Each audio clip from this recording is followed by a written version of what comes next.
7 p.m. Let's begin. You can turn in your Bibles to Genesis 24. We're observing the lives of Abraham and Sarah, and now beginning some of their children we're going to see today. As we do, one of the things that's been striking to me is it's astonishing to how much of life comes down to just believing that what God said is actually true.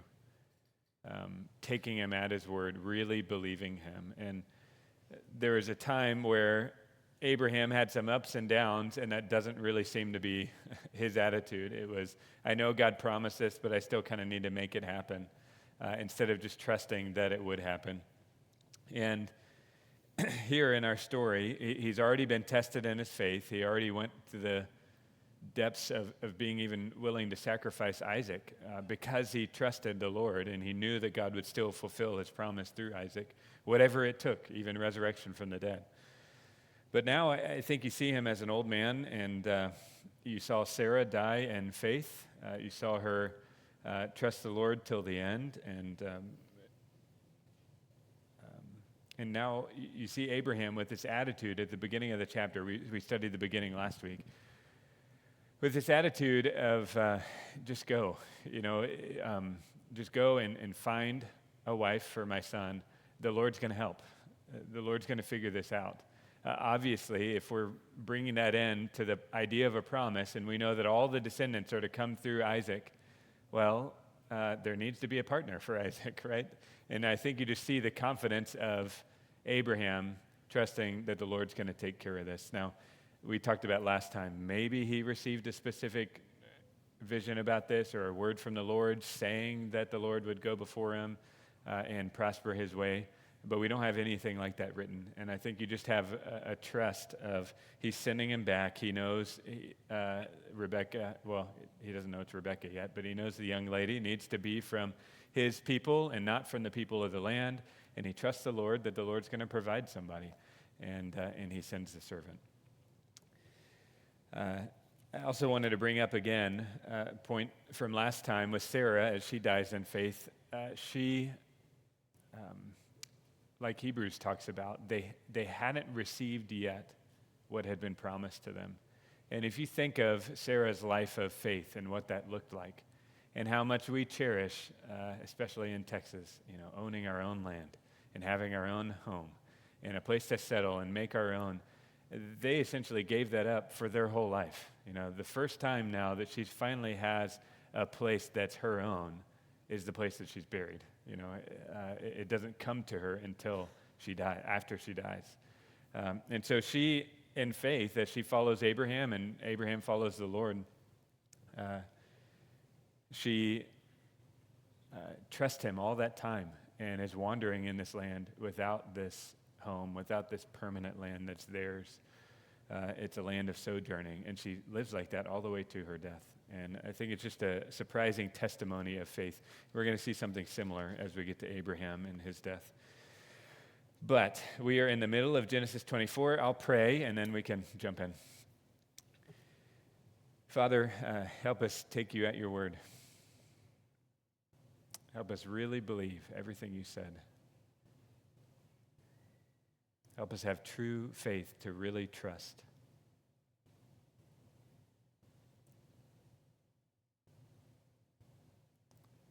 Help us be mature and unshaken as we progress in the faith. Help us trust you and love you with all of our heart. And help us learn tonight as we turn to your word and learn from Genesis. In Jesus' name, amen. So I think as we go through this passage, one of the things we see is really that peace that passes all understanding. We're seeing that lived out by an old man, Abraham, and by his servant, who's also old now, as Abraham and his servant are trusting the Lord, not anxious about this. I think you could summarize their attitude as something like, if the Lord wants this to happen, he's going to make it happen. And if the Lord doesn't want this to happen, then I don't want it to happen, right? And I think that should be an attitude for us as well. So I'm going to repeat that, okay? If that was confusing, I'm going to say that one more time. If the Lord wants this to happen, he's going to make it happen. I've got nothing to worry about. If the Lord doesn't want it to happen, then I shouldn't want it to happen either. I want to be united with the Lord. I want to trust him. I want his will to be done. Genesis chapter 24, starting in verse 15. If you remember, what has been happening is the servant has faithfully gone out to find a wife, and he prayed to the Lord, and he asked the Lord that a sign would be given. He doesn't use those words, but he's thirsty, and he's going to ask for a drink from the ladies that come to a well. And he asks the Lord, if she says, I'll not just give you a drink, I'll water your camels as well, then let that be the one. And sure enough, before he had finished speaking, we read in verse 15, before he had finished speaking, behold, Rebekah, who was born to Bethuel, the son of Milcah, the wife of Nahor, Abraham's brother, came out with her water jar on her shoulder. So this is now the second time in the story that we've heard that Rebekah is a member of Bethuel's family, who is of Abraham's family. So she meets that criteria. We know that. The servant doesn't yet. Verse 16, the young woman was very attractive in appearance, a maiden whom no man had known. She went down to the spring and filled her jar and came up. Then the servant ran to meet her and said, please give me a little water to drink from your jar. She said, drink, my lord. And she quickly let down her jar upon her hand and gave him a drink. When she had finished giving him a drink, she said, I will draw water for your camels also until they have finished drinking. So she quickly emptied her jar into the trough and ran again to the well to draw water, and she drew for all his camels. The man gazed at her in silence to learn whether the Lord had prospered his journey or not. So he's amazed. We saw this last time. It's an immediate answer to prayer. Before the prayer is even over, it's an immediate answer to prayer. Someone was looking up just how much water a camel could drink, and I'll summarize by telling you it's a lot. I think this would have been a lot of trips to the well, even if the camels were just having a little amount. I think this would have been a major chore for her. So I think she's really serving, she's really being sweet, really being kind, and he's just amazed that this prayer was answered so quickly. And I think that probably one of the things he's amazed by is that the Lord is just so faithful to Abraham. It's like the Lord just won't stop blessing him. It's the Lord is giving exactly what he's promised. And Abraham said that the Lord would help and prosper this journey. And sure enough, here it is again. I prayed to the God of Abraham, and sure enough, wow, it's happening right in front of my eyes. So I think he's just gazing. Verse 22, when the camels had finished drinking, the man took a gold ring weighing half a shekel and 2 bracelets for her arms weighing 10 gold shekels. So he gives her some bracelets and a ring. And I know, ladies, that sounds like the kind of thing that happens when guys propose to you, but you're going to be in it for a surprise later in the passage when we learn more about the ring. I'll just leave it there for now, okay? But verse 23, and said, please tell me whose daughter you are. Is there room in your father's house for us to spend the night? So for the servant, this now is the most important question, right? Because he has one job, and his job is to try and go find a woman, but not just any woman, someone from Abraham's extended family. So this question for him is the most important question of the whole trip, right? And this is how she answers right away. I am the daughter of Bethuel, the son of Milcah, whom she bore to Nahor. And she added, we have plenty of bow straw and fodder and room to spend the night. And the man bowed his head and worshiped the Lord. This is exactly the right response, right? How could it be that I came to this well and I prayed about this, and this is exactly how God has arranged it, and sure enough, it's exactly who it needs to be, someone from Abraham's family. This is just so perfect. And so he does the right thing, and he doesn't, flex and go like this and say, yeah, look what I did. I accomplished the mission. I found the woman. No, he gives all the credit to the Lord, right? He worships the Lord. It's the Lord who's done this. The Lord is being faithful. Verse 27, and said, blessed be the Lord, the God of my master Abraham, who has not forsaken his steadfast love and his faithfulness toward my master. As for me, the Lord has led me in the way to the house of my master's kinsman. Then the young woman ran and told her mother's household about these things. So That's his declaration. We read that last time. The Lord has been faithful. He's been faithful toward my master. He's been faithful to me. He's led me in this way. Look what the Lord is doing. Isn't it astounding what the Lord is doing? That he's keeping all of his promises. So before we jump into new verses, I wanted to give you a chance. Last time we kind of ended in a rush, and I wanted to give you a chance. Any other observations or thoughts you had or questions? Also in the silence, James, could you turn off that TV? Keeps catching my eye. The picture keeps changing. So.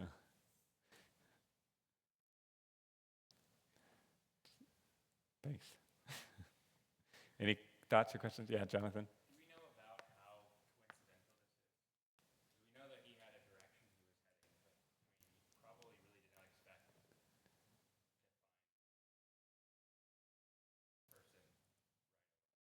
Yeah. That seems like to be the whole point. That's the impression I get. I mean, the impression, if it was us and Abraham said, hey, she lives at 2000 Smith Street, you need to go find her, and he pulls up and he looks at Google Maps and he finds 2000, and then there's a girl there, it's like, okay, you knew exactly who you're looking for. That doesn't seem to be what's happening here. I'm sure he knew around where they were living, but to me that just wouldn't explain the amazement.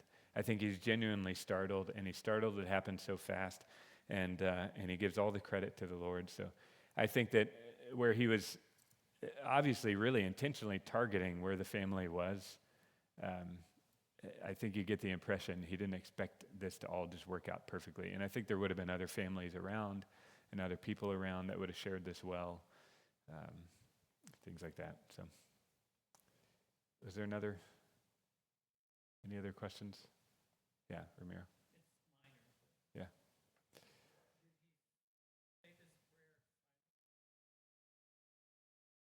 At the end, or the first prayer.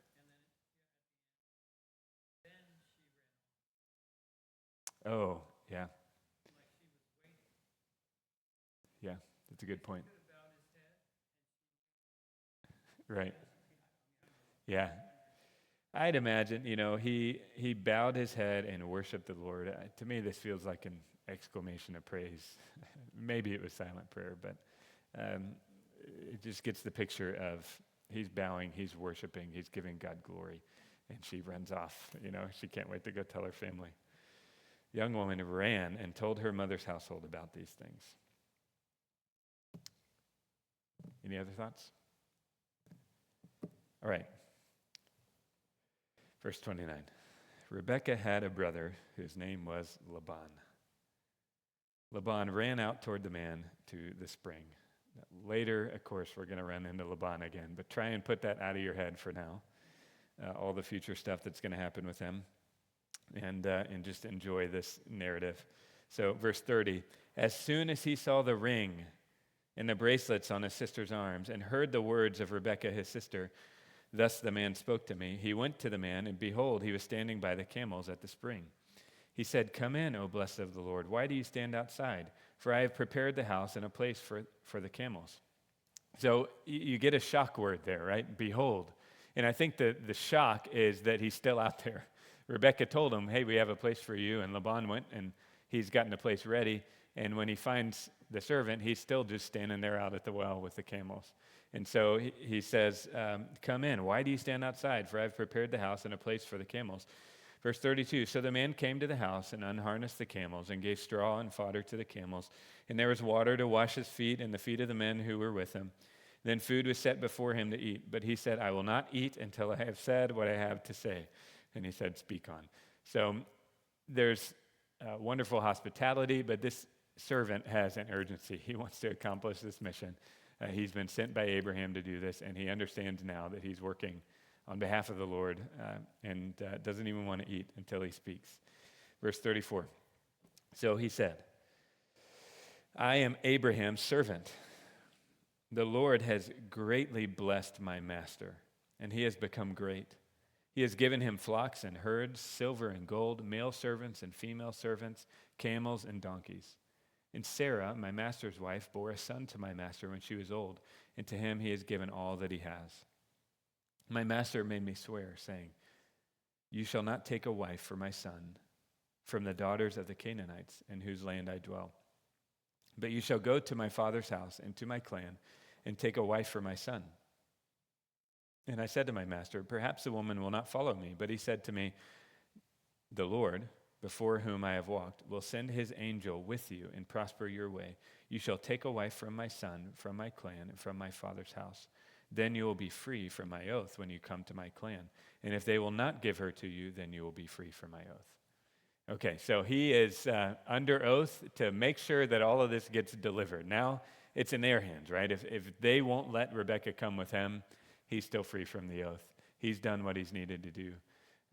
He's very clearly, again, this is all Yahweh. Yahweh has blessed Abraham in this way, being faithful to that blessing that we've talked about so many times on Wednesday nights as the Lord is blessing Abraham.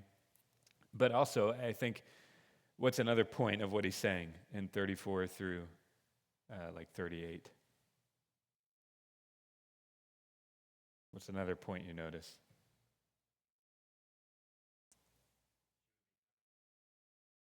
Right. This is a really good situation, right? The Lord has made Abraham extravagantly wealthy, and he has given everything to this one son. And that's who we're talking about. We'd like you to send your daughter to come and marry this extravagantly wealthy inheritor. And so I think it's a very safe situation. The Lord is in control. Abraham is following the Lord, and it's a wonderful, happy situation. Verse 42.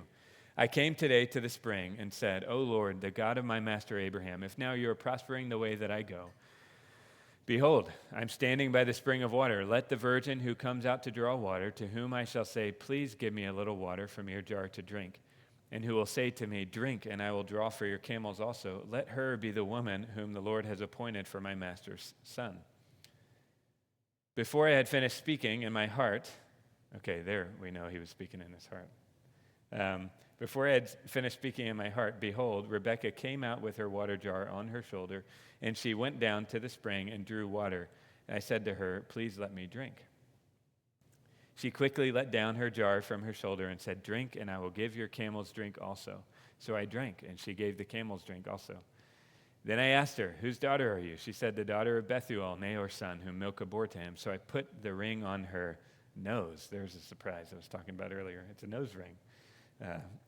So I put the ring on her nose and the bracelets on her arms.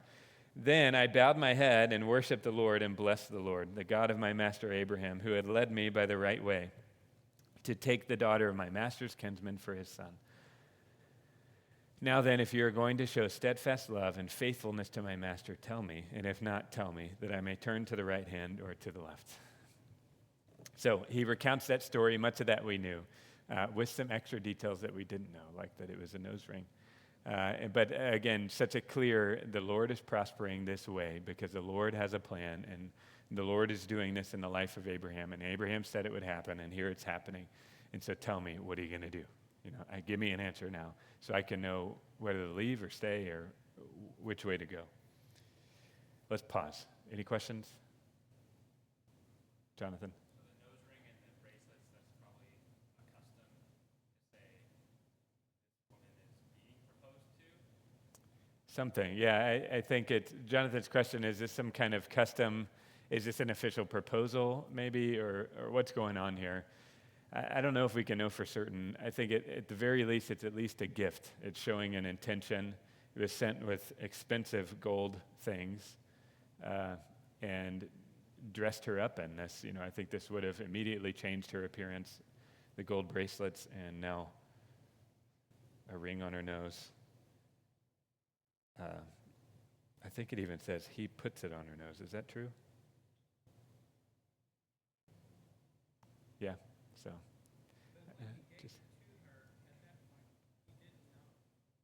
right. He didn't know she. Oh, true. Yeah, true. Yeah. Yeah. Yeah, and I think he's amazed. He's understanding. Probably the Lord is working.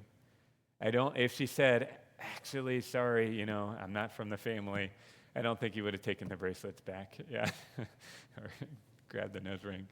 I think it was an expression of kindness. At the same time, I think he kind of knew by now, the Lord's working. This is astounding. Look what's happening. For the entire So. family, the ring and bracelet were a down payment that his words were really true. Yeah, That true. there's a lot of rich things Yep. that God has blessed. Right. I think it's a sign of wealth, and I think it's a very gracious thing. It's building trust. It's also, okay, we're not going to be able to do the thing that families would do, where they'd have a big wedding and there'd be exchanges of gifts, and your family gets to know my family. All of that's kind of cut out. It's, here's the bracelets. Can I take her and go? Can we leave? So it's good. I think it's also good that there is such a compelling, obvious story, right? Because if you're a dad and this guy just came to your house, I know my answer would be no. I don't care how many bracelets you have, get out of my house if you've never met us before. But obviously, this is such a miraculous situation, such an answer to prayer, so providential, so amazing that, well, we'll see if they say yes. Did you have something, Lauren? Yeah. Just a very minor point of curiosity. I wonder how much this family already knew of what Abraham had gone through, seeing as they instantly understood that Abraham was the name that they know as Abram. Yeah. Yeah. I guess the name Yeah. Oh, does it use Abram? I didn't even notice that. doesn't use Abraham, Oh, okay. but they would have known him as. Abraham. Yeah, of Abraham. Yeah, that's true. Yeah, we saw a week or two ago that he hears about it. Abraham hears about his extended family and kind of who has children and things like that. So there was some kind of word that was passing between them somehow. So I guess, yeah, that's a good point. They must have been updated at least a little bit on his family and what's going on with him. It's good. What else? Anything else? Great observations. Yeah, Joshua?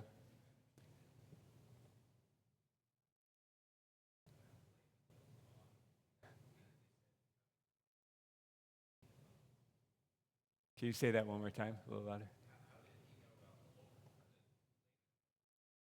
Oh, yeah, it's true. It's a good point. Maybe it's, again, some of that. Maybe there's they know Abraham's following this God. And I mean, they know, even if it was negative at first, because they have this crazy brother or this crazy cousin who left the whole family and he went off in this land because he thought God was talking to him. I think over time, I'm sure as they heard news, they would have learned more and more, wow, he really is being taken care of. And the Lord really is prospering him. So it's good. Yeah, Nathan?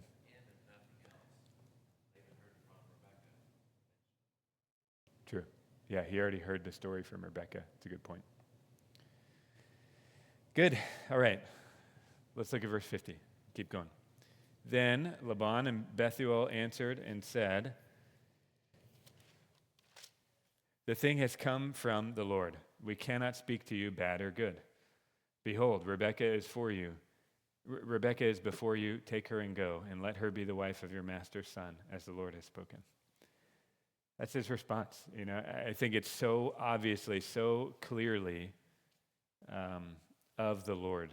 Now, maybe he's a scoundrel and he's just excited about the gold bracelets or something like that. We'll talk about that another time. But it seems like truly the impression he has is, look again at what he says in 50. The thing has come from the Lord. We cannot speak to you bad or good. Now, why would he say that? I think it's just this so obvious. It doesn't matter what we think. We could do pros and cons of letting our daughter stay or go or something like that, but none of that matters. If it's so obvious that God has set this up and Yahweh has done this, we've got no choice. Take her and go. Let her be the wife of your master's son, as the Lord has spoken. Verse 52. When Abraham's servant heard their words, he bowed himself to the earth before the Lord. And a servant brought out jewelry of silver and of gold and garments and gave them to Rebekah. He also gave to her brother and to her mother costly ornaments. And he and the men who were with him ate and drank, and they spent the night there. When they arose in the morning, he said, "Send me away to my master." So there's celebration. They said, "We're going to send you." They have a party. There's more exchanging of gifts. He unloads a whole lot of gifts, stays for the night, wakes up in the morning, ready to go. Verse 55. Her brother and her mother said, "Let the young woman remain with us a while, at least 10 days, that she may go. After that, she may go." But he said to them, "Do not delay me. Since the Lord has prospered my way, send me away that I may go to my master." And they said, "Let us call the young woman and ask her." And they called Rebekah and said to her, "Will you go with this man?" She said, "I will go." So they sent away Rebekah, their sister, and her nurse, and Abraham's servant and his men. Okay, so I feel like that would be exactly how you'd expect that story to go. They wake up in the morning and, can we just keep her? Just come on, a couple of weeks.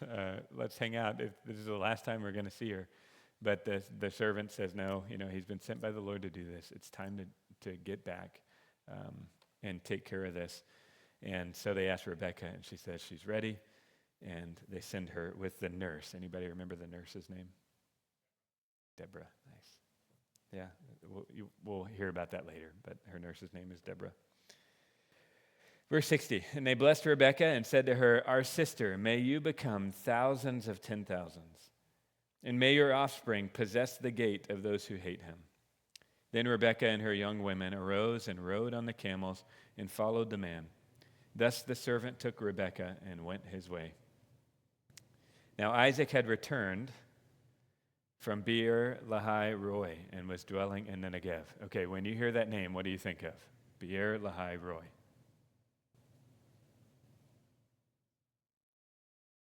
Anybody remember?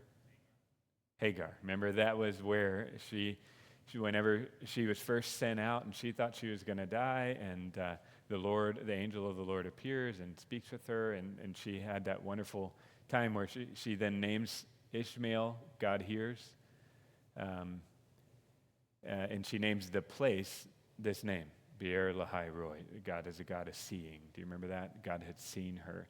So that's where Isaac now lives. He lives there at that place where God took care of Hagar. So Hagar and Ishmael live somewhere else, but Isaac lives there where God sees.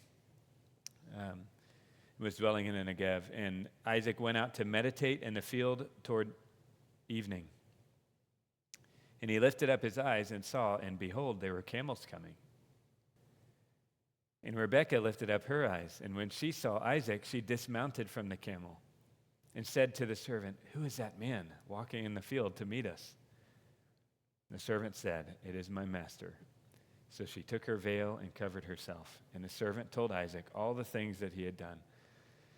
Then Isaac brought her into the tent of Sarah his mother and took Rebekah, and she became his wife. And he loved her, So Isaac was comforted after his mother's death. So such a wonderful story, and so fast in the end. I know, yeah, very fast engagement, right? It just seems like he sends the servant right away. The servant is successful, finds Rebekah. On their way back, they see Isaac, and she puts the veil over, and then it seems like they're married that day. Brought her into the tent of Sarah, his mother, and took Rebekah, and she became his wife, and he loved her. It's just such an astounding occurrence. And I know for some of the singles in the room, you're thinking, I just wish it was that easy. I wish God would just say, "Here, marry this person, and then tomorrow I will marry that person." I wish it would be that easy. But I think as we're living these lives of faith that we're living, okay, maybe it's not as miraculous as this, and God is working providentially, but I think truly in our hearts, we are to still view it as that easy, as we're trusting the Lord that much. Again, that attitude of, if the Lord wants this for me, then he'll make it happen, and I can trust him. And if the Lord doesn't want this for me, then I don't want it either. And I'm going to trust him.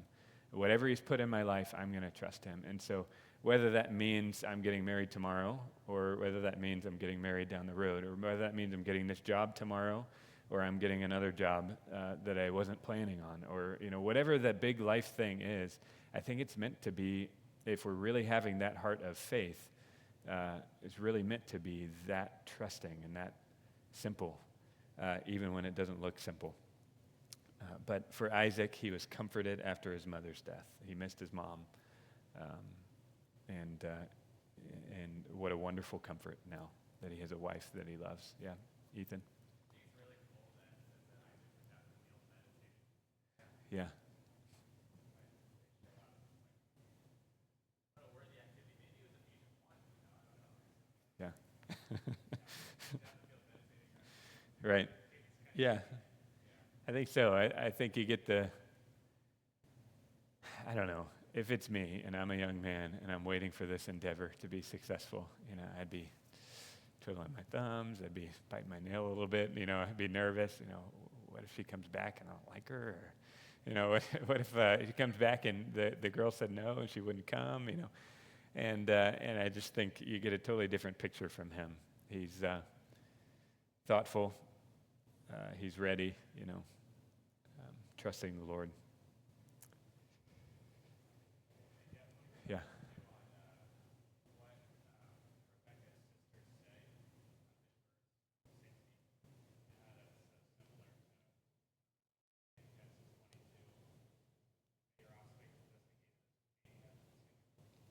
Oh, yeah, right. I just skipped right over that. Yeah, verse 59. So they sent away Rebekah and their sister and her nurse and Abraham's servant and his men.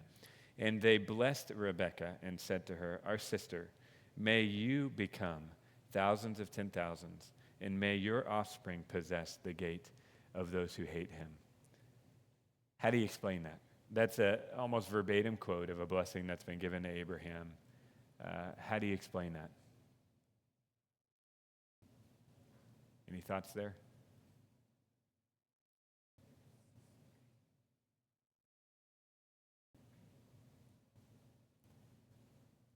Could be. Maybe that was just the kind of thing people said back then, and it was a wonderful blessing, and look at the Lord's confirmation again, that now they're doubly blessed. My guess is probably, remember, they just had a wonderful evening. They had dinner together. I'm sure he's probably telling stories. I'm sure they want to hear, "Hey, tell us about Uncle Abraham. I want to hear all about his life. And is it true? What do you think they'd ask him about? I think is it true he was really 100 years old when Isaac was born? And I think they're probably telling all those stories, and he's probably saying, this is my explanation for this. My guess at this is he probably told him that blessing. God promised him that this is what it's going to be. And so they are understanding that they're sending Rebekah not just to the rich guy and not just to a family, but they're sending Rebekah into this amazing promise, this eternal promise of faith. And they know what they're sending her to, and they do so willingly. That's how I would understand that. Any pushback on that? Any other thoughts? Any other ideas? Ethan, is that what you were thinking? Okay. I always just think it's interesting with the singular. Oh, yeah. Right. He uses a singular offspring again. We've looked at that before about, again, it could be that, sometimes that singular is used for a plural. Like if you talk about Jacob defeating the armies of the Philistines, we know that's about the nation of Israel, right? Defeating the armies of the Philistines. So it could be used for a plural, but it is singular. And I think we're to understand that that's a messianic reference. I think we're to understand that leads to that. In the old blessing that we had already heard, I think they're just repeating that and sending Rebekah into that same situation. Good. Okay. Chapter 25. Abraham took another wife whose name was Keturah. She bore him Zimran, Jokshan, Medan, Midian, Ishbak, and Shua. Jokshan fathered Sheba and Dedan. The sons of Dedan were Asherim, Letushim, and Leumim. The sons of Midian were Ephah, Epher, Hanok, Abida, and Elda. All these were children of Keturah. Abraham gave all he had to Isaac. But to the sons of his concubines, Abraham gave gifts, and while he was still living, he sent them away from his son Isaac eastward to the east country. Okay, what is he talking about? Who did he give what? What is he saying?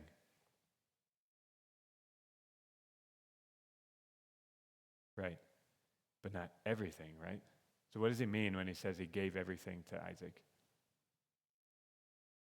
Yeah, I think so. It's this inheritance. It's everything that's mine is going to become yours. But in order to make sure there's no conflict and no confusion, there's not a mixed inheritance, Abraham does have other children, and these children are going to spread out all over the place. You know, he is going to become father of multitudes, not just through Israel. In order to make that all happen correctly, he does send them away from Isaac, so there's no confusion. Isaac is the inheritor, but he sends them away with gifts in this. While he's still living, he sends them away with gifts so that when he does die, there's no question. Isaac is the only one there, and he gets everything. He's the inheritor of the blessing and everything that Abraham has. Does that make sense? Now, some of the names there sound like places, if you're familiar with the Old Testament, and some of them might be some of those places, but maybe there's one like Sheba.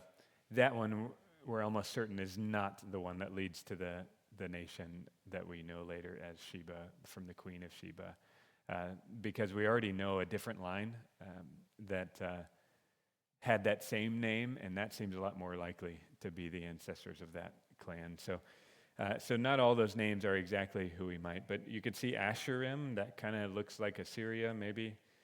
They went out there. You see Midian, makes you think of the Midianites. It's hard to trace some of these families from the rest of Abraham, from what I read. But look at verse 7. These are the days of the years of Abraham's life, 175 years. Abraham breathed his last and died in a good old age, an old man and full of years, and was gathered to his people. Isaac and Ishmael, his sons, buried him in the cave of Machpelah, in the field of Ephron, the site of Zohar the Hittite, east of Mamre, the field that Abraham purchased from the Hittites. There Abraham was buried with Sarah his wife. After the death of Abraham, God blessed Isaac his son, and Isaac settled at Beer Lahai Roi. Okay, there's so much to notice there, so tell me what you notice. What stands out? Anything odd or anything familiar? Ishmael's there, right? I think that's such a surprise. You know, he comes back, he hears that Abraham's died, and he comes back to, with Isaac, bury their father. To me, it's touching. I don't know. It just feels like a special moment. What else do you notice?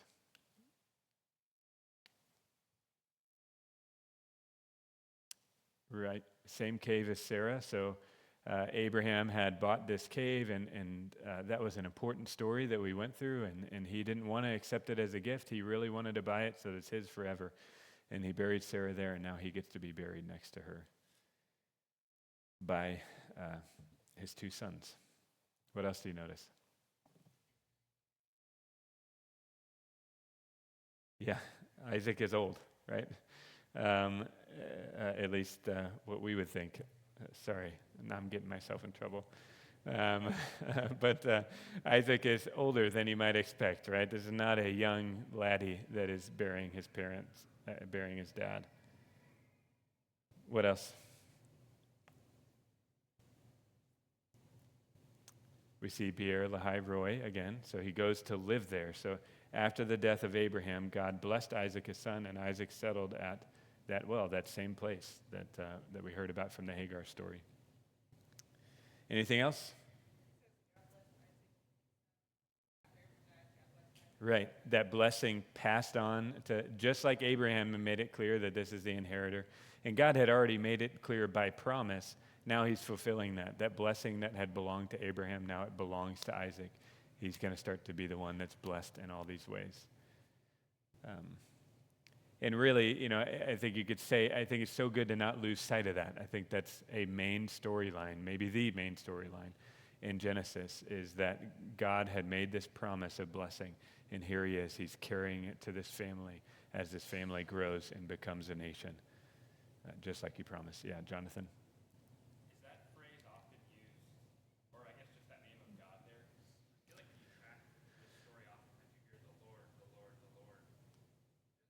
Is it kind of rare that we just see God blessed Isaac and not like the Lord blessed Isaac? Um, Is that Adonai? Is that Elohim? that would be Elohim. And I don't think it's rare. I do think you're right. They've been really distinguishing him as the Lord recently. But if we're going back to the beginning of Genesis, I think that we've seen that named used at least some in the narrative. Moses is writing this, right? He's like, this is our assumption. He's retelling this. Yeah. Is that like the narrator, is that like his way of talking about God versus like when he's in the story, he's the Lord? Maybe. Yeah, I think for the narrator, it's pretty interchangeable, at least in the narrative. You could use the name, the Lord, or he could just use the word God, if that helps. But what's striking, I think the most striking thing that you're bringing up is that they in the story seem to all refer to the Lord as the Lord. Anything else? Great comments. Great questions. The other thing I just wanted to point out is verse 8. Abraham breathed his last and died in a good old age, an old man and full of years, and was gathered to his people. I think that's kind of the quintessential, that's as perfect as you could hope a life could end, right? Dying in a good old age, an old man full of years, gathered to his people, And I think it's just, again, another sign of blessing. He had this very long life, full of years and full of goodness, and gathered to his people. Yeah, Ramiro? It's a good question. Who are his people and were they saved?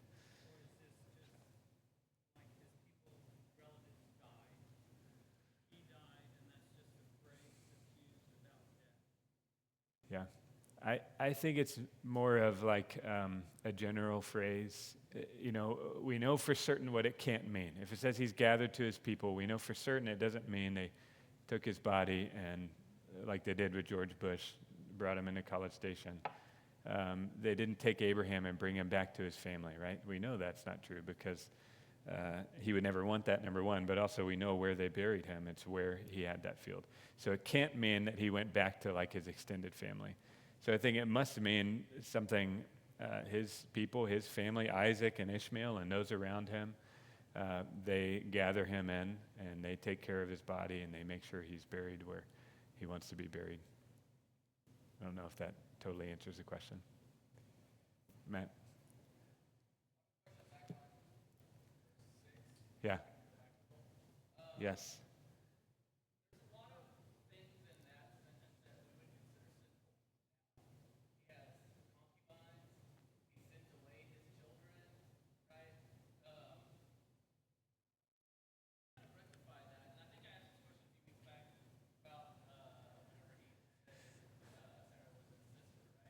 Yeah.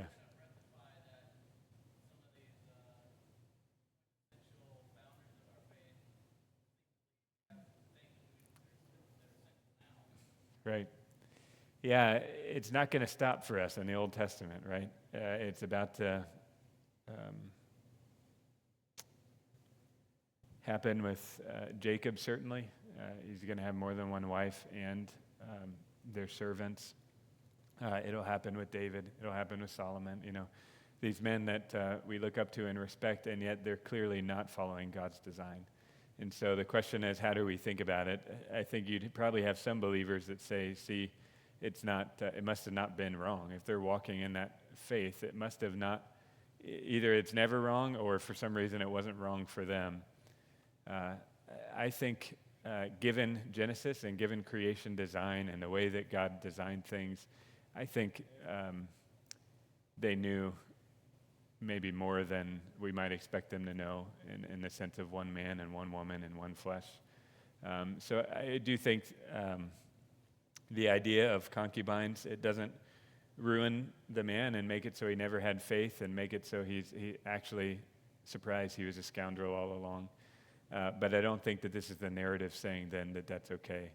I think it's just the narrative stating a fact. This is true. And that's where we leave it. I don't know if that helps answer the question at all. So any other comments there or anything could have said differently? Yeah, Jonathan. Assume that he had all of these kids, like from 137 to 175. He's pretty old, but he's still having Yeah, that's the picture you get, right? It's after Sarah dies that he takes another wife, and she's able to bear all these children. So, yeah, Noah?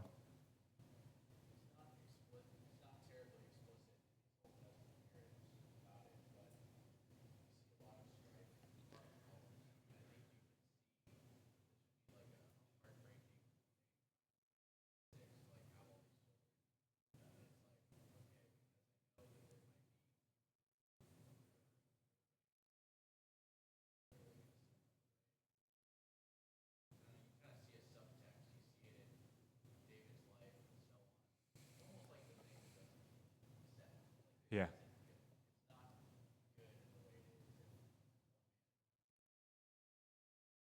Yeah. I agree. And I think that that's the way that Jesus explains marriage in the New Testament. It's kind of, didn't you know this? Isn't this obvious? It's one woman, one man, one flesh. We know these things. Also, by the way, on the children, sending them away, maybe this is just me reading Silver Lining or being very positive, but I read that as a positive thing. They're grown. This is not him sending his kids away. They're grown. They're becoming kind of like the same way that he sent away Lot. They're grown. They're becoming wealthy. They're starting their own life and their own nomadic businesses or whatever you want to call it. And so he's sending them away, but sending them away full of blessing and joy, setting them up for life kind of thing. Yeah, Robert?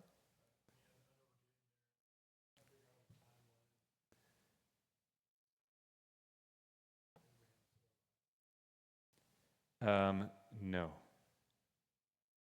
Wait, Esau and Jacob, born while Abraham is still alive.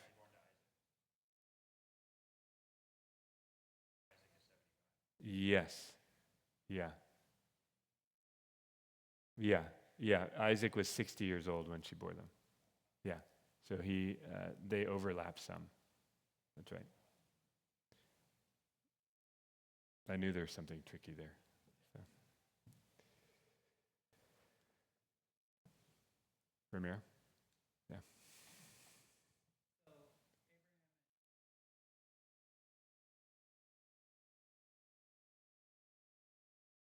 Yes.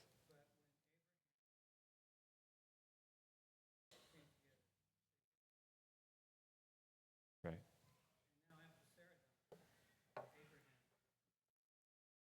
Right.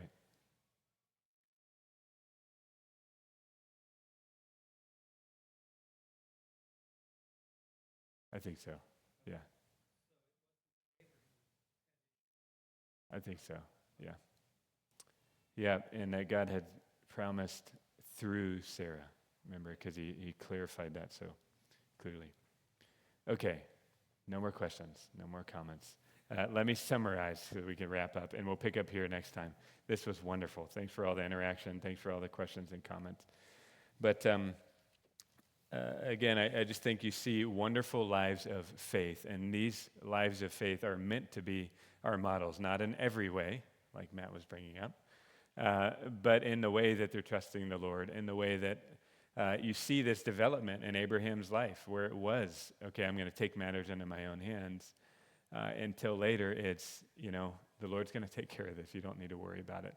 And the way he's trusting the Lord in his old age, and the way the Lord is then also blessing him, keeping his promise. I think that's the beautiful theme to trace for the rest of Genesis that we're going to keep saying over and over and over. is God is faithful, God is faithful, God is faithful. He's promised this to this man who becomes a family, who becomes a nation. And the Lord is continually faithful, keeping his promises, blessing them, even when they least deserve it. So we'll keep tracing God's faithfulness. But let me close in prayer. Father, help us have that peace that passes understanding. Help us truly trust you in every way, that what you provide is good, and that you provide what you want to provide, and that you love us and we can trust you. Help us have faith. Help us be men and women that grow in faith so that we trust you more and more, and help that last all the way until our deathbed, so that we die in faith, die trusting, looking forward to the heavenly city, waiting for you to fulfill all the promises that you've made. Help us trust you and love you in every way. In Jesus' name, amen.